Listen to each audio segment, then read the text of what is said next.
experience as a first-year counselor, being blown away by Camp PALS this week. I got involved because I worked at Special Olympics with Jenny and Soren. Soren was here last year. Obviously, Jenny's been here all along. And after missing Camp PALS last year because of a job, I talked to Jenny, and she said, you know, are you going to be there next year? I said, you know, I'm going to try. And she was like, no, you're going to promise me. I was like, okay, Jenny. 6 months later, I received an email that said, Camp PALS, you promised. And I was hooked. I think everyone, all the campers and counselors here know that what Jenny wants, Jenny gets. It's always a theme here at camp. But I came in having done a lot of work with Special Olympics, knowing, you know, friends and the campers and the counselors, and thinking I had a pretty good idea what I was getting myself into. You know, I figured this was an incredible experience because it created a pretty ordinary camp, a 1-week sleepaway camp for people with Down syndrome who don't usually have that opportunity. So you saw on we got to see what everyone was excited about, and trips to the beach, trips to Dave & Buster's, all things that a lot of day camps might do, or even overnight camps. So I figured that's what I was getting myself into, an ordinary camp for extraordinary people. But looking back on it, I couldn't have been more wrong.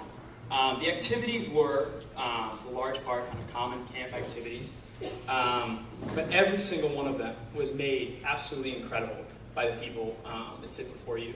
I think kind of the biggest testament for me was that I had just as much fun playing in the ocean at the beach as I did sitting for an hour in my bedroom with my 3 roommates and a bunch of teammates playing hot potato. I brought a rugby ball around to pass around, and what started out as a simple game of catch and toss in our room turned into an absolute party. We had Ryan leading us, Ryan Harrington, and every time you got the ball, if you weren't screaming, you would hear more emotion, more enthusiasm, scream your head off. And by the time we were done, we had the entire blue team, which you can see is a pretty big team, packed into our 4-person quad. And that was, for me, one of the most incredible hours I had here at camp.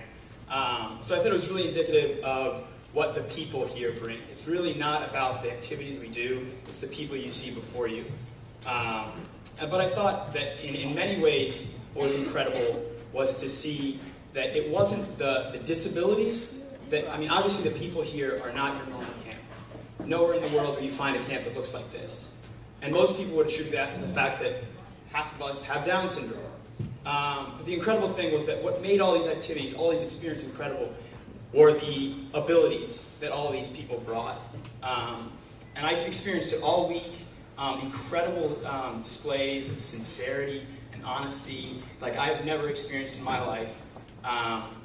Honesty, so going from great displays of friendship and love last night at the dance, over to honesty such as Jason repeatedly telling me that I look like a girl.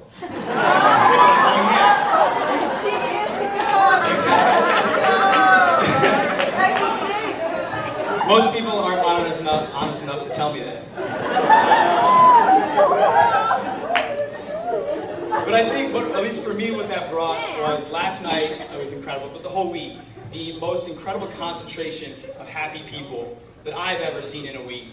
And it's really a tribute to the incredible counselors, the incredible directors who never get enough thanks for what they do here. They're always thanking us, they're always thanking other people.